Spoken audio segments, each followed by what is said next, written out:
سلااوان لەبێت هەواڵەکانی ساعت نۆتان پێشکەشەکەم. سەرۆک بافڵ جەلال تاڵەبانی لە میانی کەرنەڤاڵی جەماوەری لیستی 222 کێتیدا لە کۆی ڕایدەگەنێت هەرێمی کوردستان بە خوێن و خەباتی کێتی دروست بوو و بەشداری لە حکوومەتێکیشدا ناکەین بە یەک چاوسەیری هەموو کوردستان نەکات.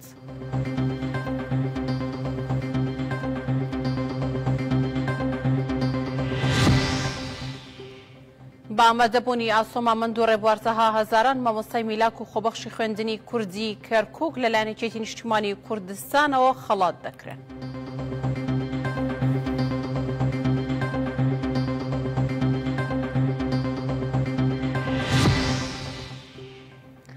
ئاسۆمامەند هەرۆک و بەڵێنی دابوو ئۆتۆمبیلێکی تاکسی بۆ باوکی چوار منداڵەکە مەنجامەکەی کەرکووک دابین بکات کە لە ڕێگەی کەناڵی کەرکووکەوە داوای بەهاناوە چوونیان کردبوو.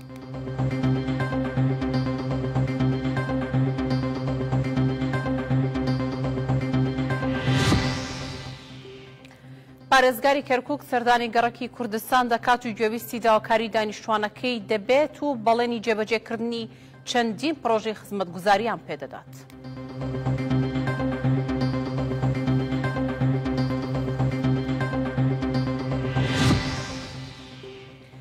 لە بانی مەقان و مەخمور لە دوو کەرنەڤاڵی فراوانی جیادا پاڵپشتی بۆ کاندیدانی لیستی 222 یەکێتی نیشتیمانی کوردستان دووپات دەکرێتەوە.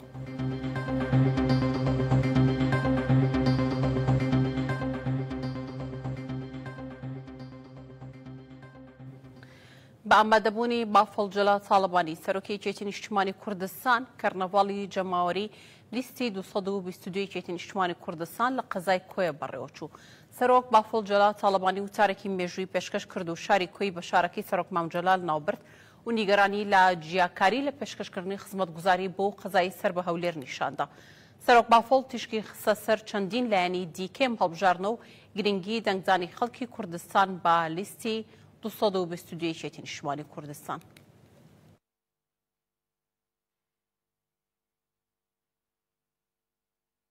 ئەڵێم سڵاو کۆیە!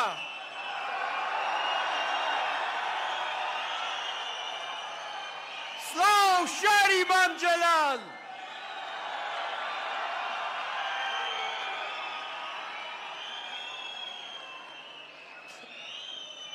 سڵاو کریستیانە عەزیزەکانمان!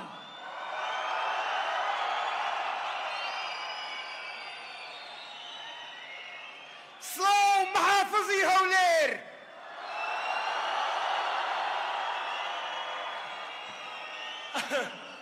بە دووبارەی کەمەوە پەلە مەکەن. ئەڵێم سڵاو محافزی هەولێر!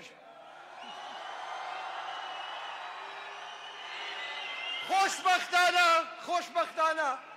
ئەمە دووهەمین جارە لە ساڵێکە کە ئێمە دەنگدانمان هەیە هەڵبژاردنمان هەیە بەشکەم وا مەحافزی هەولێر بێتە بیری کە کۆیە بەشێکە لە مەحافزەکەی ماشەڵڵا.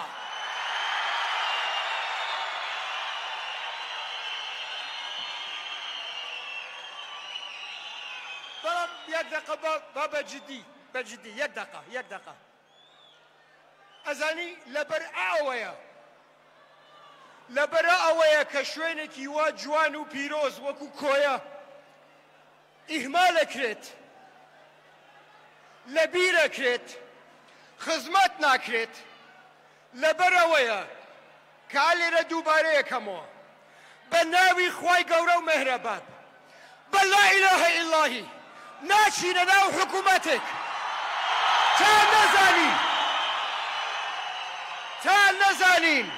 تا نەزانین هەموو شارێکی کوردستان بە یەک چاوسەیر ناکرێت و وەکو یەک خزمەت ناکرێت.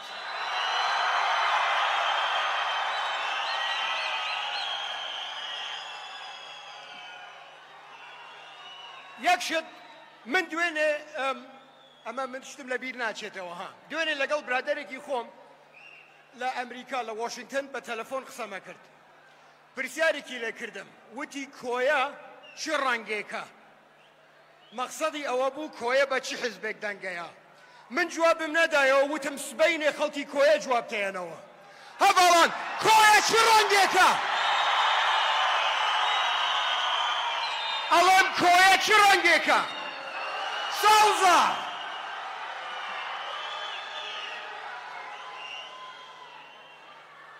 هەواڵان ئێمە بەقووەتین ئەم جارە هەر زۆر بەقووەتین بەهێزی ئێوە بەقووەتین کە چووینە ناو حکوومەتی هەرێم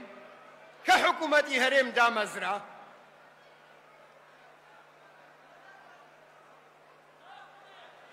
زاب خوده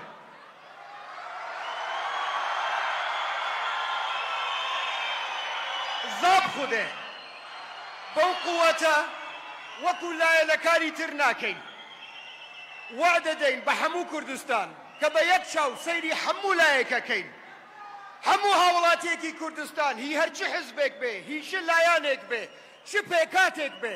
ئێمە بە یەک چاو سەیریەکەین ئێمە حزبی مام جەلالین ئێمە بۆ هەموو کوردستان خەباتەکەین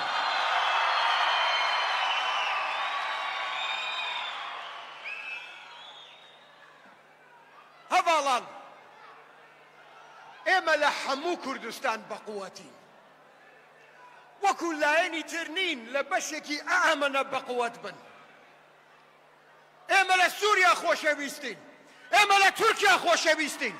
ئێمە لە ئێران خۆشەویستین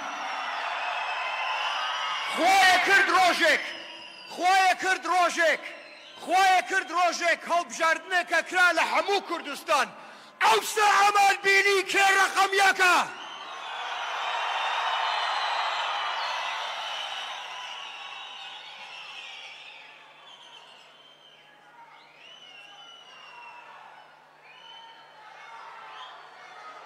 چییە؟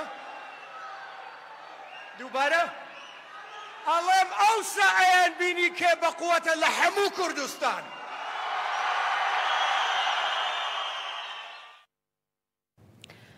سەرۆک بافڵ جەلال تاڵەبانی لە نێو جەماوەری سەوزپۆشی شارەکەی کۆیە و چارێکی مێژووی پێشکەش کرد و ڕایگەیاند کۆیە و تەقتەق و سکتان و سێگرتکان و ئاشتی و دێگەڵە و ئێلنجاق چەپکە گوڵەکەی مامن کەرنەڤاڵی لیستی 222 یەکێتی نیشتمانی کوردستان بەشداری هەزاران کەس لە کۆیە ئەو ڕاستەی دەرخست کە هەر جەماوەری سەرسەختی یەکێتین هاوڵاتیانی کۆیە وەرای سوپاس و ستایشی هەڵوێستەکانی سەرۆک بافڵ لە پێناوی خەڵکی کوردستاندا باسی دەکەن ئێمە لە ناحیە سێگرتانەوە هاتووین خۆشحاڵین ئەمڕۆ چاومە بە سەرۆک باڤڵ دەکەوێت هەمومان بۆ پێشوازی ئەو هاتوین هیوادارین ئەم خەڵکەی لێرێ بە گڕوتینێکی گەرمەوە بچێتە سەر سندوقەکانی دەنگدان و دەنگ بە لیستەکەی سەرۆک باڤڵ بدەن بە 222 یەکێتی نیشتیمانی کوردستان لە تەوەقعی ئێمە بەدەر بە جۆش خۆڕۆژێکی زۆرەوە بەشداری لە مەراسیم و کەرنەڤاڵی بانگەشەی یەکێتی نیشتیمانی کوردستان لە قەزای کۆیە دەکەن سەرۆک باڤڵ ئەمڕۆ لێرە دەبێت وتاری تایبەتی هەیە دەبێت بۆ کۆیە و بۆ خەڵکی دەڤەرەکە بەدڵنیاییەوە ئەمڕۆ هاتنی سەرۆک بافڵ جەلال تاڵەبانی سەرۆکی یەکێتی نیشتیمانی کوردستان بۆ شاری کۆیە گوڕوتینێکی زیاتری دا بە دەنگدەرانی یەکێتی نیشتیمانی کوردستان ئەم هەموو کەرنەڤاڵە زەماوەرەی کە دەیبینی ئەم کۆبوونەوە زەماوەرە گەورەی زەماوەری یەکێتی هوادارن یەکێتی دەیبینی ئەوە دلیلی ئەوە دەسەلمێنە کە هاتنەکەی سەرۆک بۆ کۆیە مژدە بەخش بووە هاتنی سەرۆک بۆ شاری کۆیە و دەوروبەری بەڕاستی گڕوتینێکی یەکێتیانە و سەوزانەیدا جەماوەری کوردستان و دڵنیایی شاری کۆیەشی کردەوە کە خەڵک ڕووبکەنە سەر سندوقانی دەنگدان لە 11 سندوقەکان سەوەش پۆشکەن بۆی یەکێتی بێتەوە هێزی یەکەم و دەنگ و ڕەنگێکی یەک پارچەیی بۆ بەغا بۆی مافەکانی گەلی کوردستان بەدەست بێنە زیاتر من تەنها دەڵێم سەرۆکی تاکە حزبی یەکێتی نیشتیمانی کوردستان سەرۆکی خەبات و نیشتیمانی کوردستان ئەم جەماوەرە دڵسۆزەی کە لێرن لە خۆشەویستی سەرۆکا لێرن ئەم جەماوەرە تەنها بۆ ئەوە لێرە نیم کە بۆ نمونە بانگەشەی ئەوە بکرێ بڵێن وەڵا بە زۆر هاتوون ئەگە دڵسۆزی نەبێ ئەو قەرەباڵغی و پاڵە پەستۆیە دروست نابێ بۆیە دەڵێم سەرۆک زاب خودێ هەر خۆ سەرۆکی بژی یەکێتی نیشتیمانی کوردستان ئەمە شاری کۆیە یەکێتی نیشتیمانی کوردستانە هەمومان باش ئەوە دەزانین ئەم ئامادەبووی لێرەیە هەموو کەس باش ئەوە دەزانێ ئەمڕۆ یەکێتی نیشتیمانی کوردستان زەرورەتیشی حتمیە بۆ ئەم ڕۆژگارە ئەو ئازادیەی لێرە هەبوو دەنگتان بە ئازادی هەڵبڕن تا یەکێتی نیشتیمانی کوردستان مابێ هەمومان بە ئازادانە داوای مافەکانمان لە بەغدا دەکەین هەمومان ئەم پشتیوانی و هەمومان پشتیوانی سەرۆکین یەکێتی نیشتیمانی کوردستان هێزە یەکێتی نیشتیمانی کوردستان مێژووە بە ئامادەبوونی ئاسۆمامەند سەرپەرشتیاری کەرکووک سەلاحەدینی یەکێتی نیشتیمانی کوردستان و ڕێبوارتەها پارێزگاری کەرکووک و ژمارەیەک لە لێپرسراوانی حیزبی و حکومی ڕێوڕسمی ڕێزلێنانی یەکێتی نیشتیمانی کوردستان بۆ مامۆستایانی خوێندنی کوردی لە کەرکووک بەڕێوەچوو. لە ڕێوڕسمەکەدا ئاسۆمامەند وسارێکی پێشکەش کرد و ڕای گیاند لایەنێک ڕێگری کرد لە گواستنەوەی میلاکی مامۆستایانی خوێندنی کوردی بۆ سەربەخدا. ئاسۆمامەند باسی لەوەش کرد لە دامەزراندنە 7,000 کەسێکی کەرکووکدا زۆرترین مامۆستای خۆبەخشدا دەمەزرێنین. ئاماژەی بۆ ئەوەش کرد هەندێک لایەن کە دەنگیان کەمە دەیانوێت پرۆسەی هەڵبژاردن تێک بدەن و ئاژاوە دروست بکەن. ئاسۆمامەند جەختی لەوەش کردەوە بەپێی هەموو ڕاپرسیەکانی یەکێتی لەم هەڵبژاردنەشدا هێزی یەکەمی شارەکە دەبێت. مامۆستایانی بەڕێز هەمیشە جێگای شانازی ئێمەنا و ئێمە بڕیارماندایە کە مامۆستایان هەمیشە وەکو پیرۆزیەک وەکو ڕەمزێک هەر یەک لەم هەواڵانەی کە لێرە دانیشتوونە ئێمە بێ پارێزگار بێ پەرلەمانتار بێ ئەندامی ئەنجومەن بێ لە سەردەستی مامۆستایان پێگەیشتوونە. بۆیە مامۆستایان جێگای ئەوەنە ڕێزیان لێ بگیرێ شایستن کانیان بۆ جێبەجێ بکرێ. وەکوتم ئێمە واجبی ئێمەیە بە خۆمان لە دواوەی مامۆستایان بی مامۆستایان لە پێشەوەی ئێمە بن، چونکە هەر یەک لە مامۆستایان جگە لەوەی گەنج و لاو و نەوەکانمانیان ئەوانەی کە ئێستا پێگەیشتونە یا ئەوانەی لە داهاتوو پێدەگەن لە سەردەستی مامۆستایانی بەڕێز دروستە بن. ئەگەر مامۆستایانی بەڕێز نەبێ هەر یەک لە ئێمەمانان هیچ نینە. بۆیە دڵنیاتانەکەینەوە مامۆستایان شەریحەیەکن کە هەرچێکیان بۆ بکەین هێشتا هەر کەمە، بەڵام بە خۆتان نەزانن ئێمە ڕۆژگارێک بە تایبەتی بۆ مامۆستایانی هەمیشەیی لە ڕۆژگارێک بە هەر هۆکارێک و نەخران نەتوانرایان نەخستنە سەر بەغدا، بەڵام لە ساڵ یەک دوو ساڵی پێشووتر هەوڵی زۆرماندا چ لە ڕێگای نوێنەرەکانمانەوە بێ چ لە ڕێگای بەڕێز کاک خالی شوانی بێ تەنانەت لە کارنامەی ئەنجومەنی وەزیرانیش بڕیاردرا بەداخەوە لایەنێک بە مەبەست نەیانهێشت مامۆستایانی هەمیشەیی بخرێنەوە سەر بەغدا و کە زۆر جار ئێمە کێشەی موتەخۆرەکانمان ئەوانەی کە سەر بەغدا بوون لە یەک مەکتەب مامۆستایانی سەر بە بەغدا موتەکانیان وەرەگرت، ئەو مامۆستایانی کە سەر بە هەرێم بوون موتیان وەرنەدەگرت. بەڕاستی ئازارمان پێدەگەیشت، بەڵام دڵنیاتانەکەینەوە من دڵنیام کە برای بەڕێزمان کاک باوڵ سەرۆکی یەکێتی نیشتیمانی کوردستان لە حکومەتی داهاتوو ئەم مامۆستایان دەبێت سەردەمیان بخرێنەوە. یەکێک لە کارنامەکانمان یەکێک لە بەشداری کردمان لە حکومەتی داهاتوو ئەو مەرجەیە کە مامۆستایان بخرێنە سەر بەغدا و بۆی ئەو کێشانە چارەسەر بکرێن. ڕێبوارتەهاش پارێزگاری کەرکووک هەر لە ڕێوڕسمی ڕێزلێنانی یەکێتی نیشتیمانی کوردستان بۆ مامۆستایانی خوێندنی کوردی لە کەرکووک وتارێکی پێشکەش کرد و ڕای گیاند بەهۆڵی یەکێتی پرسی مامۆستایانی ملحەق و خۆبەخش گێنراوەتە ئەنجومەنی وەزیرانی عێراق. وتیشی چەندین خوێندنگەی نمونەیمان لە کەرکووک کردەوە و پرۆژەیەکیشمان هەیە بۆ دابەشکردنی زەوی بەسەر مامۆستایانە. پارێزگاری کەرکووک باسی لەوەش کرد دەمانەوەت سیستمی پترۆدۆلار بۆ دامەزراندن بگەڕێنینەوە. ئیدارەی کەرکووک چەندین کۆمپانیای بیانی گەڕاندۆتەوە بۆ کەرکووک و کارکردن لە شارەکە. ڕێبوارتەها ڕاشیگەیان بە دەنگەکانتان ئەم حکوومەتە وەتە ئیدارەی خۆجێی کەرکووک بپارێزن کە یەکێتی سەرقافڵەتی. خۆشبەختانە توانیمان لەلایەن سەرۆک وەزیرانی عێراقەوە ئەو بابەتە بچێتە نێو کۆبوونەوەکانی داهاتووی ئەنجومەنی وەزیرانی عێراق کە 2200 مامۆستای خۆبەخش بۆیان هەیە لەو 7403 کەسە وەربژیرێن. ئەمە کێ کردی؟ یەکێتی نیشتیمانی کوردستان کردی. ئەمە لە کاتێکا کرا کە ئەمڕۆکە هێز و توانای یەکێتی لە کەرکووک دەرکەوتووە. بۆیە مەسئولینی بەغدا و سەرۆک وەزیرانیش بە دەنگی داواکانی بەرپرسێکی یەکێتیەوە دێت کاتێک کە شتێکی بۆ ڕوات. بەڵام ئەمە کافی نییە. ئەمانەوێت ئەم حکوومەتەی ئێستای کەرکووک بەهێزتر بکەین وەمانەوێت یەکێتی دەنگی ڕاستەقینەی خۆی بگەڕێنینەوە بۆ شتێکی تایبەت نییە، بۆ ئەوەیە ویست و ئارەزووی و داواکاریەکانی خەڵکی پێچێبەچێ بکەین کە یەکێک لە گرنگترین داواکاریەکان مامۆستایانی خۆبەخش ملحەق ئەوانی کە تاکو ئێستاکە دانەمەزراون. بۆیە کاتێک کە هەم هەڵبژاردنە یەکێتی بەهێزتر دەبێتەوە من دڵنیام بە دەنگەکانی ئێوە ئەو کات دەنگی ئێمە زۆر بەقوەتر دەبێت لە بەغدا بۆ داواکاریەکانی ئێوە و ئەو کات داواکاریەکانی ئێوە جێبەجێ دەکرێت و هەروەها ئیدارەکەتان و پارێزگارەکەتان دەستکراوەتر دەبێت بۆ خزمەتکردنی ئێوە و بۆ داواکردنەکەی ئێوە کە چۆن جارێکی دیکە ئەوەی جەنابی کاگاسۆ ئاماژەی پێدا سیستمی پترۆدۆلار بگەڕێنینەوە. ئەمەیە کە ئەڵێن با یەکێتی بەهێز بێت چونکو بۆ خزمەتی ئێوەیە. سەرۆک بافڵ ساڵێک و 8 مانگ لەمەوبەر لە کەرکووک بەڵێنێکی بە کەرکووکیەکاندا ئیدارەیەکی نوێ لە کەرکووک دروستکات کردی. دە پاشی ئەوە چیمان کرد؟ پێشی ئەوەی باسی ئەوە بکەم چیان پێکردی؟ هجووم، پلان، موئامەرە، کۆبنەوە داخراوەکان لەم لای سەروی عێراق و لە خواروی عێراق و لە ناوەڕاستی کەرکووک. بۆچی؟ بۆ هەڵوەشاندنەوەی ئەم حکومەتە کە پارێزگارەکەی ڕێبوارە بەداخەوە. بەڵام هێز و توانایی یەکێتی توانی ڕوبەڕووی هەموو ئەو پلانانە بێتەوە. بزانن کاتێک کە یەکێتی بە قووەت بێت کەس دەرەقەتی نایەت، هیچ لایەنێک دەرەقەتی نایەت. مامۆستایانی خوێندنی کوردی لە کەرکووک و مامۆستایانی خۆبەخش پشتگیری خۆیان بۆ لیستی 222 یەکێتی نیشتیمانی کوردستان دووپات دەکەنەوە و دەڵێن یەکێتی هەمیشە پاڵپشتی بەهێزی مامۆستایان بۆ لە سەرجەم قۆناغەکاندا و بە ئومێدن سەرکەوتنی ئەم لیستە ببێتە هۆی چارەسەری سەرجەم کێشەکانی مامۆستایان و بە تایبەت دامەزراندنی مامۆستایانی خۆبەخش.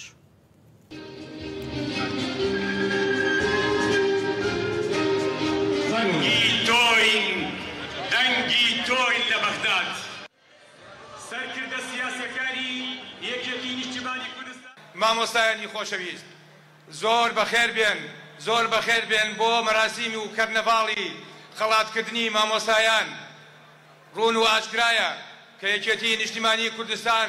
بەرنامەکان و سیاسەتی بە سەرۆکایەتی کاک پاڤڵ هەمیشە خەمخۆری کەرتی پەروەردە و مامۆستایان بووە. لە شاری کەرکووکیش برای گەورەمان کاکاسۆ هەمیشە قەڵغان و پاڵپشتی مامۆستایان بۆ سەرجەم کێشەکان. ئیدارەی کەرکووک کاک ڕێبوار تەقسیری نەکردووە بۆ هەموو کێشەی مامۆستایان تا گەیاندومان بەغدا. لە خولی پەرلەمانی پێشوو هەوڵێکی زۆرماندا بۆ گواستنەوەی مامۆستایان و کێشە و چارەسەرکردنی. ئینشاءڵڵا لەم خولەدا و لەم تەشکیلی حکومەتدا هەموو کێشە و گیر و گفتەکانی مامۆستایان چارەسەرکرد. کە مامۆستایان ڕۆڵێکی گرنگیان هەبوو لە سەرکەوتنی ئەو پرۆسەیە. بەشتێکانی منەزەماتی دەولی کە یەکێتی نیشتیمانی کوردستان هێزێکە لە کەرکووک سەوز بووە هەر بە سەوزی بێنێتەوە بە پشتیوانی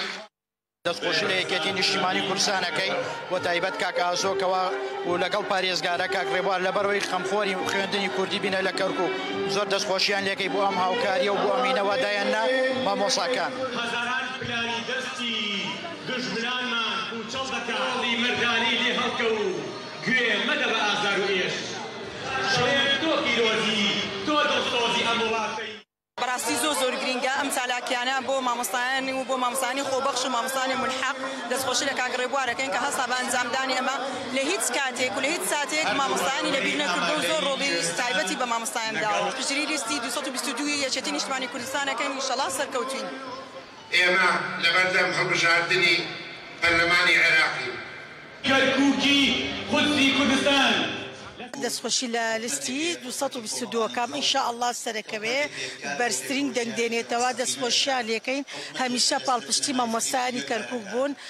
هەمیشە پشتگیری ڕاستەقینی خوێندنی کوردیان کردووە. لە 2017 تاکە لیست بوو تاکە هێزی کوردی بوو بەجێمانی نێشت لە کاتێکی لاوازترین لەحزە بوو لەم شارە هیچ حسابیان بۆمان ناکردمە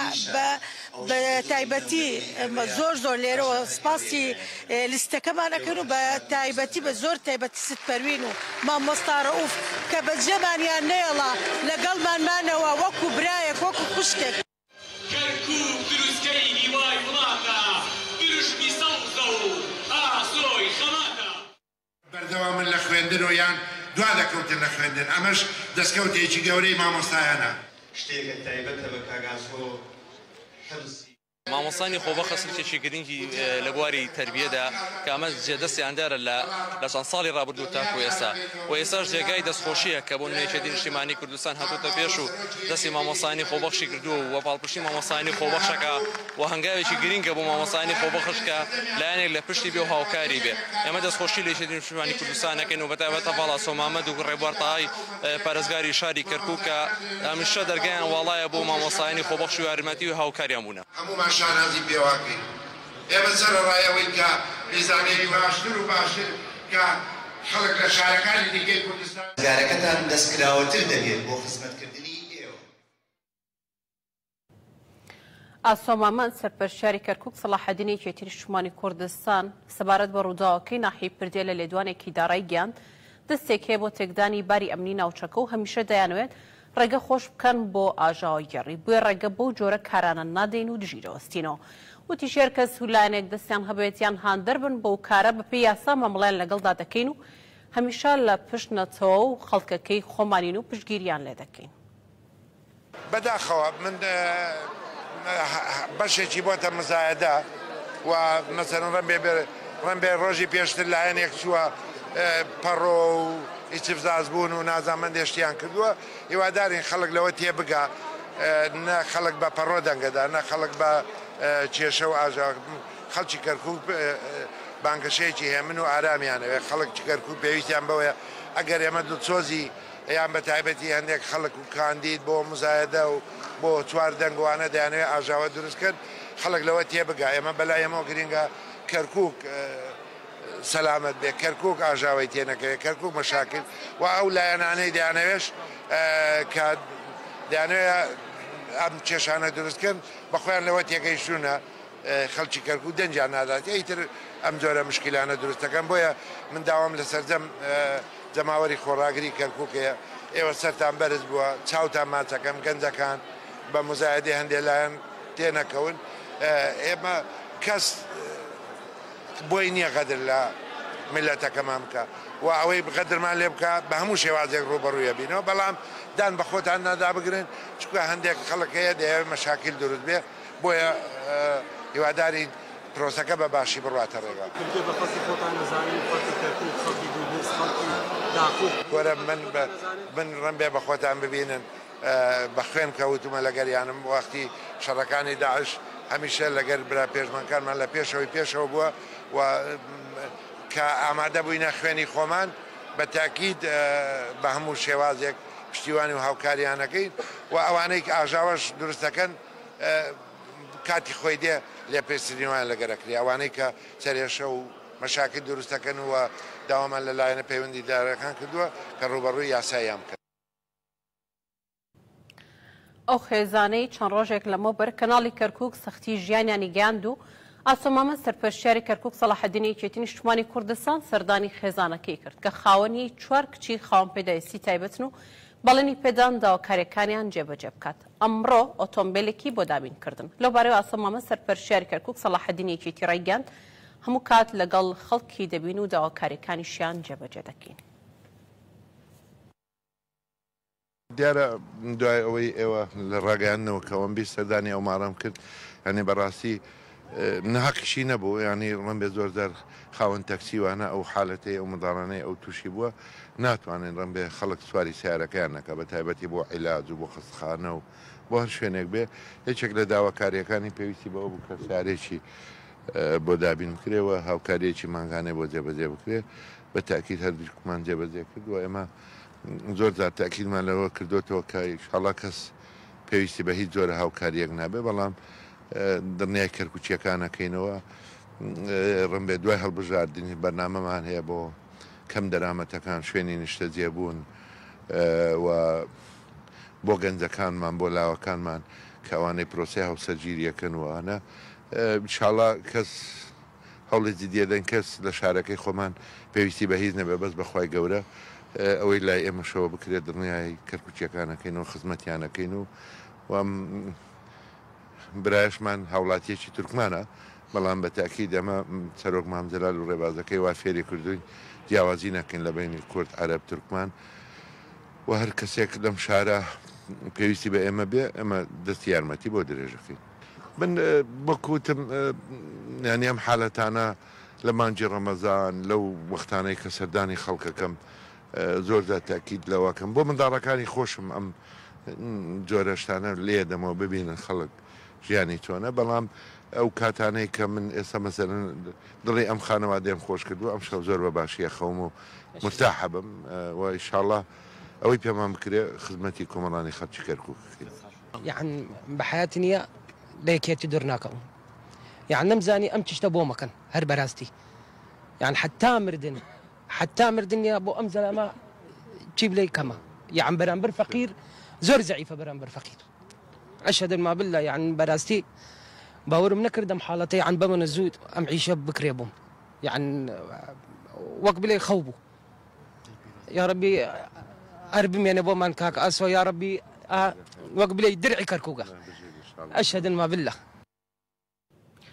ڕێبوارتەها پارێزگاری کەرکووک سەردانی باخچەی مامەڕیشەی کردو چەندین نەمامی لەو باخچەیەش چەند کە لەم ئەوانکانی ڕابردوودا بەردی بناغی دروستکردنی دانرابوو. ڕێبوارتەها ڕایگەاند ئەم شوێنە پێشتر شوێنی کۆکردنەوەی خۆڵ و خاشاک بۆ بەڵام ئەم ئیجارەیە کارێکی وای کرد کە شوێنەکە ببێتە جوانترین دەواازە و باخچە لە هەموو گەڕەکێکیش دروست دەکەین. لێرە دەستمان پێ کردووە کاگەی وەرێرە ئەم برادرە خۆی مەختراحی کردو شتێکی جوانیێنەوە بە شێوازێکی نوێنایەتی پێشووتر ئەو سۆندەیە ئاوەکە چۆ بان خۆڵەکە و ئێوا شێواش ئێستا ئاوەکە خۆی یەکسەر ڕاستە خۆڕە بۆ ڕێگیدارەکەیە ئەمە شێوازێکی نوێە ڕابشایکی لە کەسانی کە گلەی لە ئاودانی باخچەکان کردو لە پێشتردا ئەو باخچەکان کردبوون شێواکەن هەوڵە دەین گشتی وەکو ئەمان بکەن ئەمان دەست پێشخەریان کردووە لەم بابەتە ومێدەوارمە بێ گشتی وەکۆم بێت بەس بە ئەمە تەواو بێ بە تەواوەتیان باخچەیە وسپاسانشەکەم زۆر دڵخۆشم لەگەڵ دەستپێکی بەیانی ئاخیرداری باخچەکەی مامەڕیشەمان زەرا کرد بۆ ساڵی داهاتوو ڕێژەی سەوزایی بەرزەکەنەوە بن زۆر زیاد بووە ئێستاکە ڕێژەکەمان زیادی کردووە ئەزانی بە هەزاران دارمان لە مەخزەنداناوە هەر خەریکی زەرعاتی دارین. ڕێبوارتەها پارێزگاری کەرکووک و سەرۆکی لیستی 222 کێتی نیشتیمانی کوردستان کاندیدی ژمارە 1 سەردانی گەڕەکی کوردستانی کرد و لە نزیکەوە گوێی لە داواکاری دانیشتوانی گەڕەکەکە گرت و بەڵێنی پێدان لە داهاتوودا چەندین پرۆژەی خزمەتگوزاریان بۆ جێبەجێ بکرێت لەوانەش پرۆژەی خرچاوکردنی گەڕەکەکە بە درێژایی 2 کیلۆمەتر و نیو دانیشتوانی گەڕەکی کوردستانیش پشتیوانی خۆیان بە ڕێبوارتەها دووپات کردە و سایشی کارەکانی پارێزگاری کەرکووک دەکەن کە بەبێ جیاوازی خزمەتی هەموو گەڕەکەکان دەکات.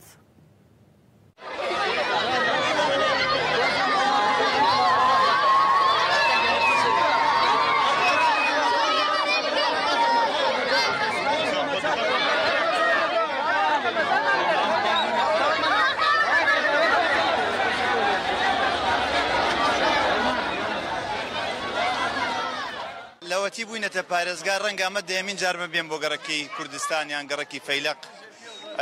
هاتووم بۆ لایەن کار کاتێک هاتووم خزمەتگوزاریەکمان بۆیان هێناوە دیارە سوپاسیانەکەم ئەمانی شەر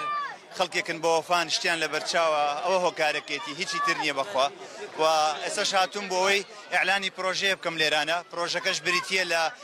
جادەیەک بە درێژی 2 کیلۆمەتر و چەند سەد مەترێک وابزانم 2 کیلۆمەتر و 300 مەتر کە ئەم جادەی هەمووی نوێژە نەکرێتەوە لە گەڕەکی فەیلق مزگەوتی هاوکاری ئەم فەرعی مزگەوتی هاوکاری جادەی مزگەوتی هاوکاری پێوترێ جادەیەکی جوانیان بۆ دروستکەین و ڕەسیفەکانیان بۆ ڕاستکەینەوە کە ببێتە مای دڵخۆشی هەموو دانیشتوانی گەڕەکی کوردستان من دڵنیام دڵشیان خۆشە بێت.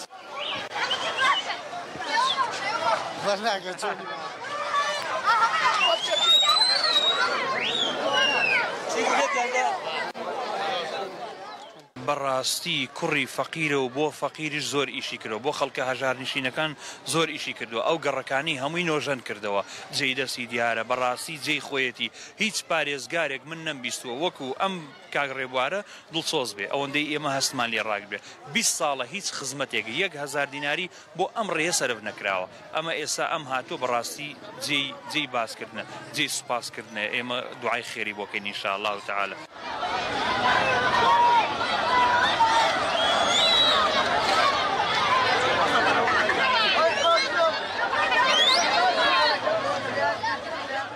بەخێراتن کاگڕێبوارەکەم بۆ ئێرامە لە مێژووی عێراقە تا ئێستاکە مەحافزمان نەبینێ وەکو کاگڕێبوار ئەمە تا ئێستا بازام شەشەمی جارە هاتووە ئێرانە ئێمە هیچ محافزێکمان نبینیەوە بەس لە دوورۆمەگە سەیریمان کرد بێ ئێستا دێتەنە ئاپۆڕۆی جەماوەرەوە زۆر خۆشێواتین ئێمە با پشت و پەنای بین بۆ ڕۆژدەنگدان ئەم هەرایەی سایکەین ساڵ بە ساڵ وا خزمەت ئێماکە ئێمە 1 سەعاتێکە ڕۆژەکەش 1 سەعاتێکە ئەو سەعاتە با بۆ ئەوی بین پشت و پەنای بین دەنگی پێ بدەین بە خۆی و لستەکەی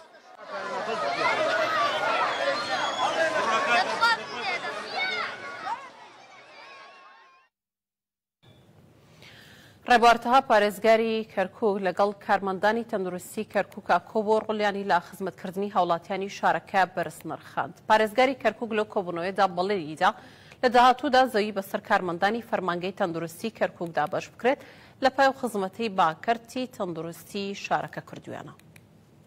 بەگشتی کەرتی تەندروستی لە عێراق و لە کەرکووکش لە دۆخێکی باش نییە و پێویستە سیستمی تەندروستی جارێکی دیکە دراسە بکرێتەوە لە عێراق بەگشتی و لە پەرلەمانی داهاتوو. ئێمە چاومان بە ئەم خوشکبرانی خۆمان کەوت کە جوابیستی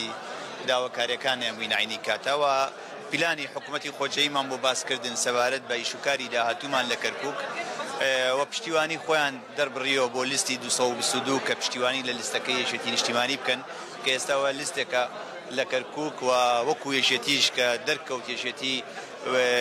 دەتوانێت لە کەرکووک سەقامگیری و ئەمنی و پێکەوەژیان لە نێو پێکاتەکان بێنێتە دی. ئەمە بۆ تەمای خۆشحاڵی هاوڵاتیانی کەرکووک و بە تایبەتی فەرمانبەران کە حەزیان لە جەوێکی ئارام و خۆشگوزەرانە بۆ کۆمەڵانی خەڵک کە ئەمە داواکاریەکانی زۆربەی دانیشتوانی کەرکووکە. ئێمەش وەکو حکومەت ئەوەی کە داواکاریەکانی ئەوانە لە داهاتوو لە حکومەتی خۆجەیی بۆیان جێبەجێ بکەین. لەلایەکی تری شۆڕێبوارتەها پارێزگاری کەرکووک و سەرۆکی لیستی یەکێتی نیشتیمانی کوردستان و کاندیدی ژمارەیەک لا لیستی 222 لەگەڵ دکتۆر و مامۆستایانی زانکۆ پەیمانگەکانی کەرکووکە کۆبووە. پارێزگاری کەرکووک لەو کۆبوونەوەیەدا ستایشی مامۆستایانی زانکۆ پەیمانگەکانی کرد لە بەرامبەر خزمەتی چۆن ساڵیان بە خوێندنی باڵا لە شارەکە و بەرزکردنەوەی ئاستی زانکۆی کەرکووک. وتیشی شانازی دەکەین کە کۆمەڵگەی کەرکووک فرەڕەنگ و فرەکەلتورە و دەبێت قبوڵکردنی جیاوازەکان لە نێو زانکۆ پەیمانگەکان ڕەنگ بداتەوە و چەپکە گوڵەکە بپارێزین.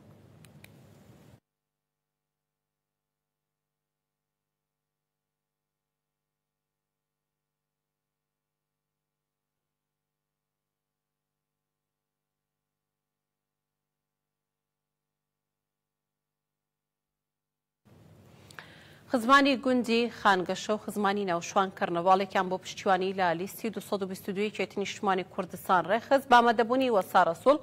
سەرپەرشتیاری بازنەی سوێکی کەرکووک چەمچەماڵ و هیوا عەبدوڵڵا سەرپەرشتیاری بازنەکانی چەمچەماڵ و ژمارەیەکی بەرچەو لە هاوڵاتیان بەشداریان تێدا کرد. وەسا ڕەسوڵ ڕایگەیاند تەنها یەکێتیە لە خەمی خەڵکدایە. چەمچەماڵەکان هەمیشە بۆ کەرکووک قەڵغانی بەرگری بوونە بۆیە کەرکووک و چەمچەماڵ پشتیوانی یەکترن لە هەموو هەڵبژارنەکاندا. پەیامی منەوەیە لە ڕێی ئەم جۆرە کەرنەڤاڵانەوە خەڵک بەکۆ بچنەوە لە کەرکووک دەنگ بدەن. خۆشبەختانە ئەوەی کە ئێمە ئەبینین هەموو دەیەک هەموو گەڕەچێک کەرنەڤاڵێکی بۆ خۆی ڕێکخستووە بەردەوام کەرنەڤاڵەکان بەردەوامەوە ئەمەش ئەویشەکە لەو کەرنەڤاڵانەی پاڵپشتی بەهێزی کاندیدانی کەرکووکە سەرخستی لیستی یەکێتی نیشتیمانی کوردستان 222 هەموو هەوڵ و تێکۆشانمان بۆیە یەکێتی نیشتیمانی کوردستان لەم دەورەی ئینتخابی شەشە بتوانین بەهێزێکی زۆرەوە لە بەغابین بتوانین خوێنی شەهیدەکانمان ئاسوود دەکەین ڕوحی شەهیدەکانمان ئاسوود دەکەین بۆیە بتوانین بە زۆرترین کاندیدەوە لە بەغابین بۆیە بتوانین خزمەتی ئەم شارە خۆشەویستە بکەین. هیوادارم کە هەموو خەڵکی کەرکووک و کەرکووچیەکان لە ڕۆژی 11 بە گروتینەوە بستنە سەر سنووقەکانی دەنگدان چونکە تاکە هێزەکە بە سەرۆکایەتی سەرۆک بافڵ دەبێتە هێزی هەموو گەل دەبێتە هێزی یەکلاکەرە و چارەسەرکردنی کێشەکان. ئێمە بڕیارە دەین لێرەوە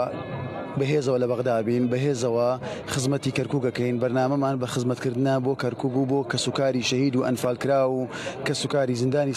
سیاسی و سەرجەم چین و توێژەکانی کەرکووک. لێرەوە لەناو ئەم جەماوەرە خۆشەویست و لەناو ئەم پێشمەرگە تێکۆشەر و کەسوکاری شەهیدانەوە بەڵێ نەدەینەوە بە حزبە تێکۆشەرەکەی سەرۆک مامجەلال بەڵێ نەدەینەوە بە خەڵکە تێکۆشەرەکەی ئەم دەڤەرە کە ئێمە شەو ڕۆژە خێنە سەر یەک بۆ خزمەتکردنی ئەوان. دەنجەکانمانەکەی لە هەموو خەڵکی بە شەرەفی کەرکووکەی بچنە مفەوەضیە یان کۆمیسیۆن باینەکانیان وەرگرت کارتی دەنگدانەکانیان وەرگرن نەیەڵن زۆر کەس هێوەری نەگرتووە بۆی ببنە پاڵپشتی ئێمەش بۆی بتوانین لە بەغا مافەکانیان بێنە دی. لە مەخموور مەراسیمی ناساندنی کاندیدانی لیستی ئیتیحاد ئەهلنینەوە بە ژمارە 271 بەڕێوەچوو لە پرسرای مەڵبەندی 20 قەرەچوو هێش پامێکی ڕاستی خەڵکی سنووری مەخموور و دانیشتوانی هەولێر و شارەکانی دیکە کرد کە دەنگدەری مادەی 140 و ڕایگەیان لەبەرەوەی ئێرە ناوچەی کێشە لەسەرن داوا دەکەین با گڕوتینەوە بەشداری دەنگدان بکەن و دەنگ بدەن با لیستی هاوپەیمانەتی خەڵکی نینەوە ژمارە 281.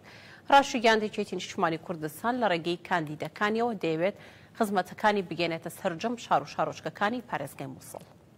ئیتیحاد ئەهلنینەوە ژمارە 281 لە مەخموور کەرنەڤاڵێکی جەماوەری بۆ ناساندنی کاندیدانی لیستی 281 ئیتیحاد ئەهلنینەوە بەڕێوەچوو. چالاکیانەی کە لە 2 ساڵ و 3 ساڵیدا ڕابردوو سەرۆک بافل کردوێتی درست لەسەر ڕێبازی جەنابی مام جەلالە و لە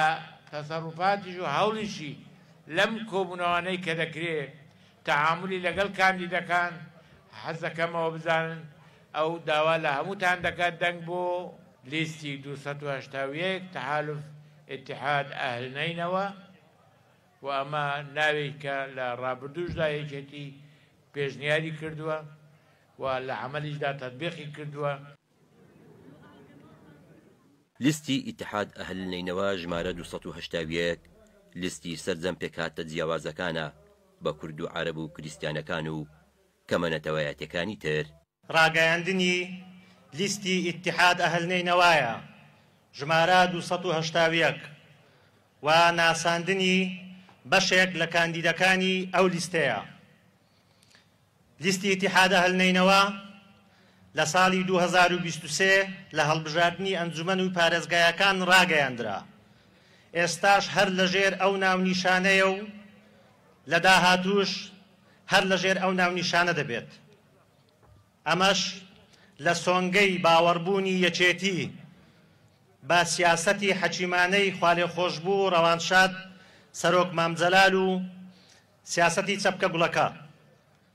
کە سەرۆک بابڵیش لەسەر هەمان ڕێچکە بەردەوامە و هەمومان لەسەر ئەو ڕێچکەین. لیستی ئیتیحاد ئەهلنینەوە ژمارە 281 لە هەڵبژاردنەکانی ئەنجومەنی پارێزگاکان سەرکەوتنیشی گەورەی تۆمار کردووە و بۆ ئەم جارەش بە هەمان گوڕوتینەوە بەشداری دەکەن. بۆ ئەم هەڵبژاردنەش هەواڵان چەند کاندیدێکی دڵسۆز لەم دەڤەرە هەیە. خەڵکی بەتوانە و ڕۆشنبیرن دەتوانن نوێنەری ڕاستەقینەی ئێوە بن بۆ ئەنجومەنی نوێنەران. ئەنجومەنی نوێنەران زۆر گرنگە و بەغدا زۆر گرنگە بۆ ئەوەی بتوانین چارەسەری کێشەکان بکەین. خۆتانیش هەموو لایەک باش دەزانن چێ دەتوانی کێشەکانی عێراق و کوردستان چارەسەر بکات، چێ دەتوانی موچەبینی ئەو یەکێتی نیشتیمانی کوردستان و جەنابی سەرۆک باپڵە.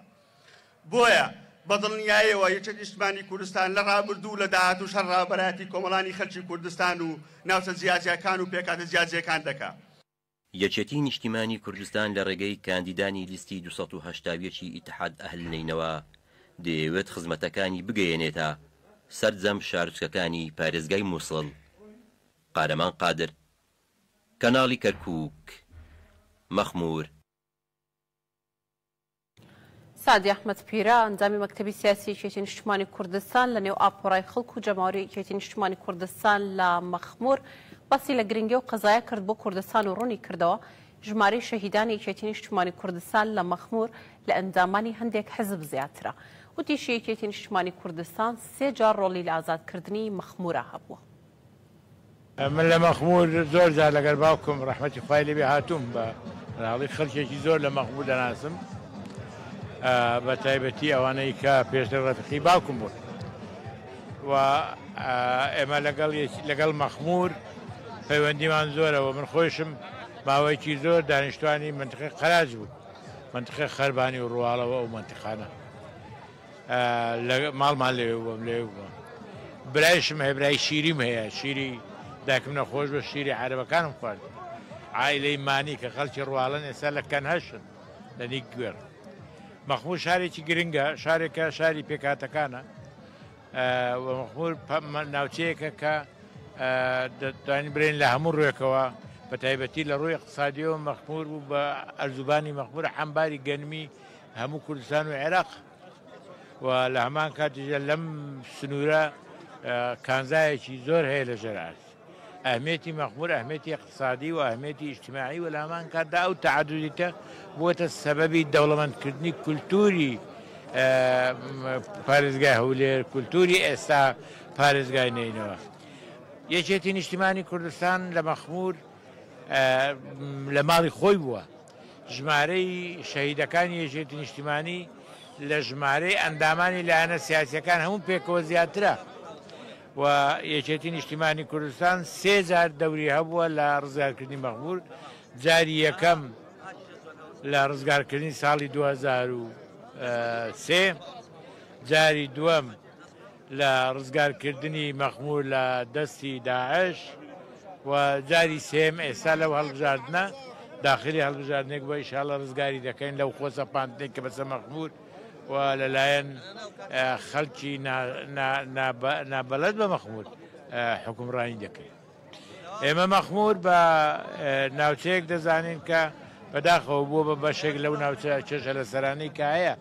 بەڵام کوردستانێتی مەخمور مسۆگەرە کوردستانێتی مەخمور ناکرد بەوە لە بین ناچێت بەشێکی بدێ کەرکوو بەشێکی بدێ هەولێر و بەشێکی بدێ مووسڵ. ئەگەر ئەندامەکانی کە دەینێرین قادر بن و زانابن ئیش لە پێناوی ئەوە دەکەن مادەی 130 جێبەجێبی بۆ سنوورەکان جێبەجێبی بۆ مەخمور بگەڕێتەوە زێدی ناوچەکانی سەر پارێزگای هەولێر. هیوادارین کەوە لەلایەن هەڵبژاردی داهاتوو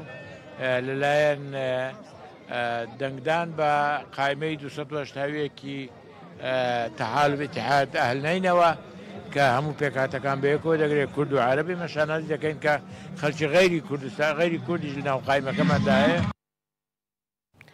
سەبارەت بە بەشداریکردن لە پرۆسەی هەڵبژاردن و زەروریەتی دەنگدانی خەڵک بە لیستەکان دکتۆر مەجید حەمەدەمین ئەندامی سەرکردایەتی و لە پرسرای مەڵبەندی سێی هەولێر ڕایگەیاند خەڵک باویژدانی خۆی بکاتە سەنگی مەحەک کە لە بەغدا شەڕی پاراستنی مافەکانی کوردەکە دەنگ بەو لیستە بدات. لەبارەی لێکردنەوەی فلەکسەکانی کاندیدانی لیستی 222 یەکێتیش لە هەولێر ئەو ئەندامی سەرکردایەتی وتی ئەوانەی و کارە دەکەن ترسیان لە یەکێتی و لیستەکەی هەیە. سەبارەت بەکردنەوەی دووسایدی فدرالیش لە کۆیە لە پرسرای مەڵبەندی هەولێری یەکێتی ڕایگەیاند حکوومەت کەمتر خەم بووە بەرامبەر بە کۆیە بەشی زۆری پارێ ئەو پرۆژەی ئیجارەی یەکێتی نیشتیمانی کوردستان دابینی کردووە.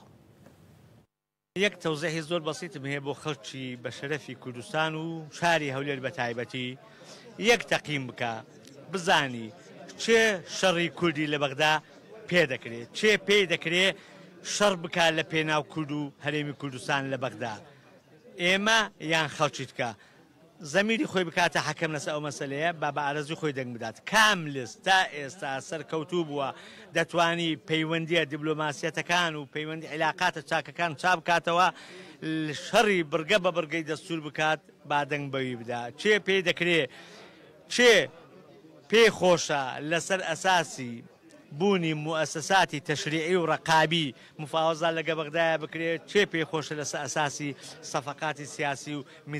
میزاجی شخصی ئیش لە بەغدا بکات با دەنگ بەوی بدات. من زەمیری خۆیان دەکەم بە حەکەم پێشم یەک شتیان بەبیر دێنمەوە دەڵێم ئەو شەڕی ئەو جارەمان بۆ بەغدایە تکایە لەبیر نەکەن. ئەو کارە کارێکی ترسنوەکانەیە ئەوە دلیلی ئەوەیە کە زۆر لە یەکێتی نیشتیمانی کوردستان دەترسێن لە شار و شارۆچکەکانی لە دەروەی دەسەڵاتی هەرێمی کوردستان زۆری لێترسێن بۆیە فلێکسەکانی دەدەڕێن ئەگەر نا بۆ ئێمە لە سلێمانی فلێکسی کەس نادەڕێنین بۆیە خەڵک ئەگەر نەترسێ لە کاندیدەکانی یەکێتی و لۆگۆکانی یەکێتی فلێکسەکانی نادەڕێنی هەر پارەیەک سەرفکرابی لە حکوومەتی هەرێمی کوردستان پارەی حکوومەتی هەرێمی کوردستانە پارێک کەس نییە و پێشمان وایە حکوومەتی هەرێمی کوردستان بەرامبەر بە کۆی زۆر مقەسیرە بەڵام بەشی هەرە زۆری ئەو پارەیە کە دابین کرا بۆ تەواوکردنی پرۆژەکەی هەردوو جادەی فیدرالی و جادەی کە پێش پێمان دەگوت جادەی مەرحوم مامجەلال یەکێتی نیشتیمانی کوردستان خۆی دابینی کردێ و جەنابی قایمقامی کۆیش بە داتا و بە ڕەقەم وەڵامی بەرپرسەکانی هەولێریان دایەوە. ساڵۆنی لاپەڕەنۆی ناوەندی هەولێری مەکتەبی ڕاگەیاندن و هۆشیاری یەکێتی نیشتیمانی کوردستان کۆڕەکی بۆ دکتۆر مەجید حەمەدەمین ئەندامی سەرکردایەتی و لە پرسراوی مەڵبەندی سێی هەولێری یەکێتی بەناونیشانی هێزی تۆین لە بەغدا ساز کرد. لە کۆڕەکەدا ژمارێکی زۆر لە نووسەران و ڕۆژنامەنووسان ئامادەی بوون. دکتۆر مەجید ڕۆیای یەکێتی نیشتیمانی کوردستانی بۆ کارکردن لە بەغدا ڕوون کردەوتی کار بۆ جێبەجێکردنی دەستور دەکەین چونکە زامنی چوای مافەکانی گەلی کوورد دەکات. ێژەی کۆڕە بەرداوامەکانی ئێمە کۆڕی ئەو هەمان بۆ وەرەکان و گەرمەتیدا ساڵۆنی لاپەڕەنۆیە لە هەولێر. شەڕی ئەو جارەمان شەڕی بەغدایە برادران، ئەوە لەبیر نەکەین، دائیمەن ئەوەمان لەبەرچاوی. شەڕەکە شەڕی بەغدایە و شەڕی بوون و نەبوونی کوردە لە بەغدا. کۆڕی دکتۆر مەجید حەمەدەمینە ئەندامی سەرکردایەتی و لێپرسراوی مەڵبەندی سێ هەولێر بەناونیشانی هێزی تۆین لە بەغداد. دەمانەوێت بە سەفەقاتی سیاسی تەعامل لەگە بەغدا بکەین. سەرکەوتوو نابی برادران بە سەفەقاتی سیاسی. دەمانەوێت بە میزاجی شەخسی تەعامل لەگە بەغدا بکەین. قەت سەرکەوتوو نابی. دەبێت لە ڕێگای موەسساتی شەرعی خۆت تەعامل لەگەڵ بەغدا بکەیت. لە ڕێگای پەرلەمانی کوردستان کە جیهازێکی ڕقابیە دەبێت تەعامل لە کوردستان بکەیت. لە ڕێگای حکومەتێکی شەرعی منتەخەب دەبێت تەعامل لەگە بەغدا بکەیت. ئەگەر نا وەکەوەی هەمیشە دەبیستینەوە تەفاهم ئیتفاقەکان دەبێتە تەفاهمێکی وەقتی و پاشان هەرەز دێنێ و کۆتایی پێدێ. لە کۆڕەکەدا دکتۆر مەجید ڕۆیای یەکێتی نیشتیمانی کوردستانی لۆ هەڵبژاردننی ئەنجومەنی نوێنەرانی عێراق ڕوون کردەوە. باسی لە زەروریەتی دەنگدان بە لیستی 222 کردەوە. ئەگەر پێگەی یەکێتی لە بەغدا بەهێزبی پێگەی کورد لە عێراق بەهێز دەبی. چونکە ئەو برادرانە نەکردیانوێت شەڕی کورد بکەن لە بەغدا. ئەستن پێیان خۆشە ئێستا بەو وەزع خراپی هەرێمی کوردستان بەو تەجروبە فاشلەیە لە 2013 تا ئێستا هەیەە ئیقتصادی سەربەخۆ و نازانم چی و معاش بڕین و پاشەکەوت و بینۆبەردا ئێستا وازای نهێنەیە دانوێت دای بڕێت. لا بەشێکی دیکەی کۆڕەکەیدا باسی لە ڕۆڵی سەرۆک مامجەلال کرد لە بەغداد کە تا ئەو لە گۆڕەپانی سیاسی عێراق بوو دۆخی کورد بەم شێوەیە نەبوو. ئێمە ئێستا کوردستانەکەمان چۆنە؟ تەماشای کوردستانەکەمان کە لە دوای مردنی مامجەلال هەزار ڕەحمەتی لێبی. تەمان لە ڕووی سیاسیەوە هەرێمێکی پەرپوت، لە ڕووی اقتصادی هەرێمێکی پەرپوت و بێموچە مانگەنە چاوەڕێی قسەیەکی خۆشی تەیب سامی بێموچە و بێبوجەش. دەستور زامنی تەواوی مافەکانی گەلی کوورد دەکات. لەم ڕوانگەیەشەوە یەکێتی کارلۆ جێبەجێکردنی دەستور دەکات. ئیش بۆەوە دەکەین دەستور جێبەجێ بکرێ. بڕگە بە بڕگەی شەڕی بڕگە بە بڕگەی جێبەجێکردنی دەستور دەکەین. بۆیە دەڵێن ئەو شەڕە برادران بە هەمووان دەڵێن بێچەتی بسپێرن. چونکە هەر یەکێکە تا ئێستا ئەگەر لە هەر کەسێک پرسی بەخوای لە زاخ باشە ناو لە سۆرە ناو لێ مێرگە سۆر بەتەنها سقەت پێ بکە بڵێ ئەرێ یەکێتی شەڕی کوردەکان لە بەغدا یان پارتی پێ دەڵێ یەکێتی. هەرێمی کوردستان لە ڕووی سیاسی دارایی پەروەردە تەندروستی کوشتتوکاڵ پرۆژە خزمەتگوزاریەکان و ئازادی ڕادەربڕین لە پاشەکشەدایە یەکێتی کارلۆ ڕاستکردنەوەی ئەو ڕێڕەوە دەکات. هیچ حزبێک لە بەغدا تەماشایەکی ناکات وەکو مەزدەری پەشێوی و ئاژەوەنانەوە و دەست لە کوناوەدان. هەموو عالم حسابە لە بەغدایە دەڵێن هەموو حزبە سیاسەکان حسابە بۆ یەکێتی دەکەن وەکو هێزێک کە پێ دەکرێت گری کۆرەکان بکاتەوە حەلی کێشەکان بکات. لا کۆتایی کۆڕەکەدا بەشێک لە بەشداربوان گفتوگۆیان لەسەر گرنگی دەنگدان بە لیستی 222 کردەوە. دواتر دکتۆر مەجید وتی ئەو شەڕەی بەغداد بە یەکێتی بسپێرن دەنگ بدەن بە لیستی 222 چەند یەکێتی نیشتیمانی کوردستان لە بەغداد بەهێز بێت بەدەستێنانی ماف و ئیمتیازاتەکان لۆ کورد زیاتر دەبێت. هەڵگورد ئەحمەد هەولێر. گەنجانی داقوق ڕایدەگەننی یەکێتی نیشتیمانی کوردستان لە ئێستا و ڕابردوودا هەمیشە خزمەتی گەنجانی کردو بۆیە کۆفایەک بۆ خەباتی یەکێتی دەنگ با لیستی 222 یەکێتی نیشتیمانی کوردستان دەدین. لە پرسراوی بازنەی داقوق ڕۆڵی گەنجانی سنوورەکەی بەرز نرخاندوڕای گەیاند یەکێتی نیشتیمانی کوردستان گرنگێکی زۆری بە ڕۆڵی گەنجان داوە و هێزێکی چالاک دەتوانن بنە سەرچاوەیەکی سەرەکی بۆ دروستکردنی گۆڕانکاریەکان. گەنجان و خوێندکارانی داقوق بەڵێن دووپات دەکەنەوە بۆ لیستی 222 یەکێتی نیشتیمانی کوردستان و کاندیدەکانی. گەنجانی داقوق ڕایدەگەێنن یەکێتی نیشتیمانی کوردستان لە ئێستا و ڕابردوودا هەمیشە خزمەتی گەنجانی کردووە بۆیە وەک وەفایەک بۆ خەباتی یەکێتی دەنگ بە لیستی 222 یەکێتی نیشتیمانی کوردستان دەدەین. ئەمە هەر لەم سەردەمەدانا لە سەردەمی ڕابردوو لە ئێستا و داهاتووشدا هەرێکێتی بە پارێزەری ئەم دەڤەرە دەزانین و لە هەر لە پردیەوە حتا پۆفتەغات چونکە هەمیشەیەکێتی لە پێناو ئامانجەکانی ئەم سنوورەدا بە تایبەتی شاری کەرکووک جەنگاوە و لە هەموو سەردەمەکاندا شۆڕشی چ لە ڕووی خەباتی سیاسی بێت چ لە ڕووی خەباتی چەکداری بێت چونکە هەمیشە وای کردووە خەڵکە بە ئازادی و سەربەرزی و نەبەردی بژی و ئێمە شۆک و گەنجانی داقۆ بە خوێن و بە دڵ و بە گیان دەنگەدێنە یەکێتی نیشتیمانی کوردستان ئینشەڵڵا ئەم جارە شۆک و چەند جارە لیستەکەی مام سەرەکەین دڵنیابن. ئەمانەوێ ئاخر هەفتەی هەڵبژاردن بانگەشەیەکیش باش بکەین بۆ لیستەکەی یەکێتی لیستی شەهیدان خوێندکاران داواکارین هەموو گەنجان هەموو خوێندکاران دەنگ بدەن بە لیستەکەی مامە لیستی شەهیدان داواکاری لە هەموو گەنجان بە پرۆشەوە ئەم هەفتە پیشەی باشکەن بۆ ئەم لیستە. لە پسراوی بازنەی داقوق ڕۆلی گەنجانی سنوورەکەی بەرز نرخاند وتیشی یەکێتی نیشتیمانی کوردستان لەسەر گەنجان بنیادنراوە و بۆیە ئێستاش گەنجان ئەتوانن ڕۆڵێکی گرنگ ببینن لە بنیادنانەوەی دوا ڕۆژی ئەم ملەتە. گەنجان داینەمەی سۆرسی هەموو سۆرسەکانی جیهان یەکێتی نیشتیمانی کوردستان یەکێکە لەو هێزانەی کە گەنجان بنیاتیانەوە ئەوانەی کە لە سەنگەری مقاومەت و پێشمەرگایەتیە شەهید بوون و ئەوە بوون هەموو گەنج و هەموو خەڵکی خوێنگەرم بوون ئەمانە من لەبیرمە لە ساڵی سەرەتای هەستاکان سەرکردایەتی یەکێتی نیشتیمانی کوردستان دیگە لە مامدەر هەمویان تەمەنیان لە 20 بۆ 30 ساڵ بوو کەواتە گەنجان داینەمەی سۆرسی یەکێتی نیشتیمانی کوردستان بوون گەنجان دەیان ڕۆڵێکی گرنگ بژێڕن لە بنیادنانەوەی دواڕۆژ ئەم میلەتە گەنجان دەتوانن لە یەکێتی نیشتیمانی کوردستانە بەردەوامیان هەبێەوە لە ئێستا سەرکردایەتی یەکێتی نیشتیمانی زۆرینەی گەنجی کە بۆ خۆی نیشانەی نوێبوونەوە بەردەوامی یەکێتی نیشتیمانی کوردستان و گەنجان و خوێندکارانی سنووری داقوق لە دوو هەفتەی کۆتایی بانگەشە گڕوتینێکی زیاتریان پێوە دیارە و چاوەڕێی ڕۆژی دەنگدان دەکەن بۆ ئەوەی سندوقەکان سەوس پۆشکەن. محەممەد ئەڵماس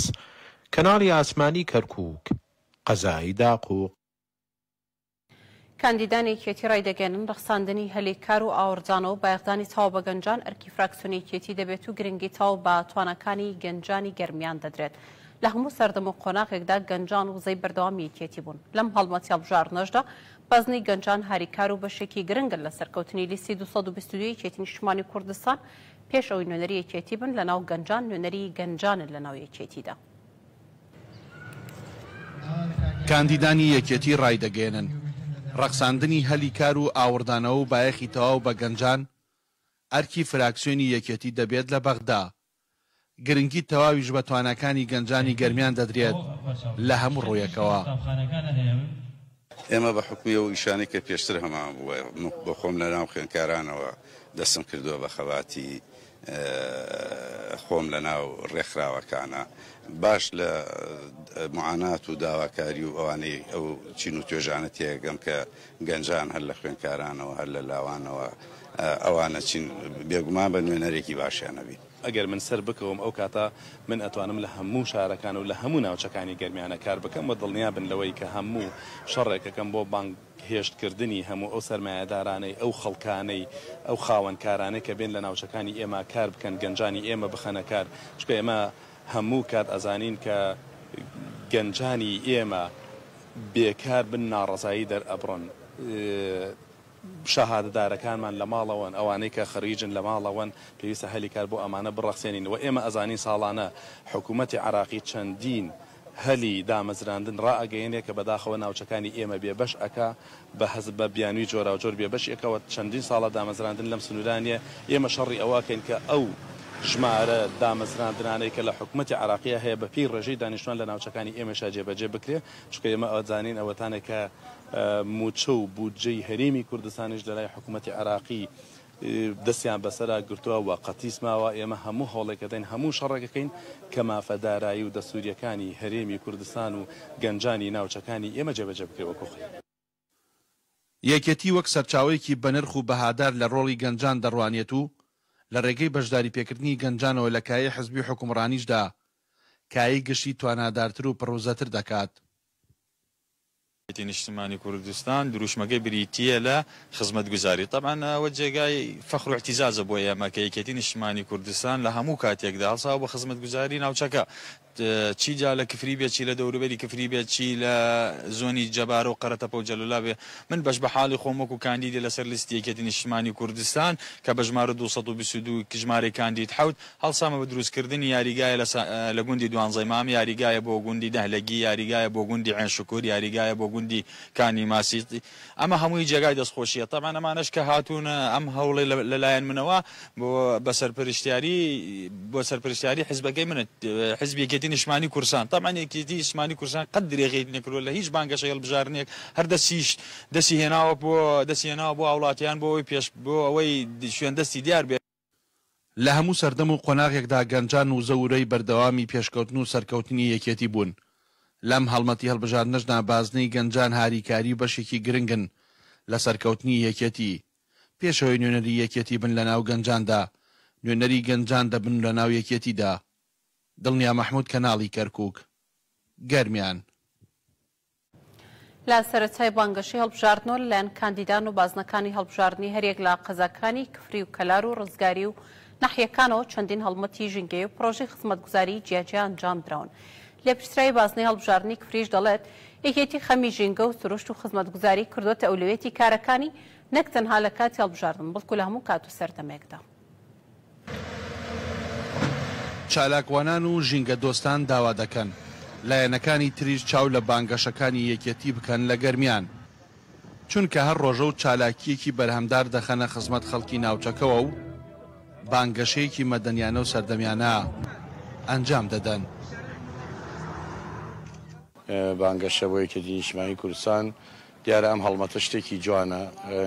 نیشانەیەکی جوانەیە بۆ ژینگە ئێمە وەکو ژینگە پارێزێک زۆر دڵخۆشین بەم هەنگاوە هیوادارین لایەنەکان تریش لە بری پەڕۆ و لە بری ئەوەی کە خەڵک بێزارکەن هەڵمەتی ژینگەی و هەڵمەتی نەمامناشتن ئەنجام بدەن دیارەم هەڵمەتانە ئەمێنێت ئەگەر ساڵانە هەر حەزبێک بۆن و هەزار نەمام لە شارێکا بچێنێ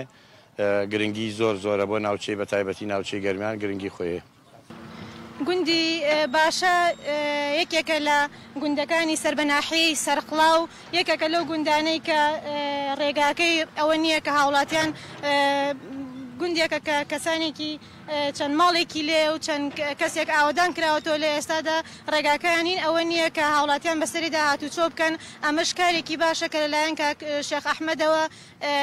کراوە و ئێمە دەستخۆشی لێەکەین و هیوادارین ئەم پرۆژانە بەردەوام بێت و گوندەکانی سنووری ناحی سەرقڵاو و هەموو گوندەکانی تر ئاوادان بکرێتەوە لەسەر دەستی جەنابیان لێپرسراوی بازنەی هەڵبژاردننی کفریش ڕای دەگەێنێت یەکێتی خەمی ژینگە و سروشت و خزمەتگوزاری کردوتە ئەولەوێتی کارەکانی نەک تەنها لە کاتی هەڵبژاردن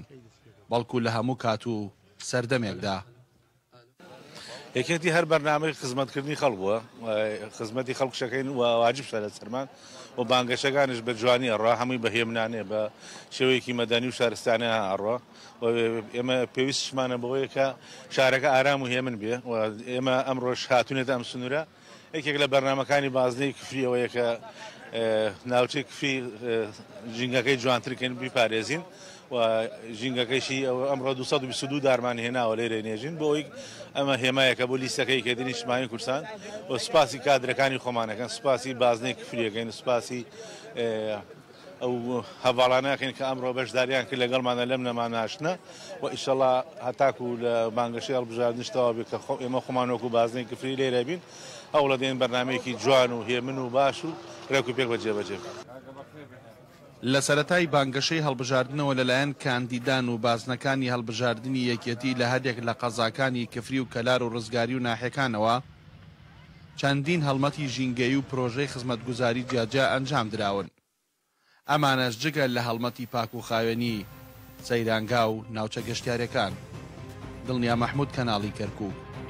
گەرمیان هەواڵەکانم پێشکەشکردن خواتان لەگەڵ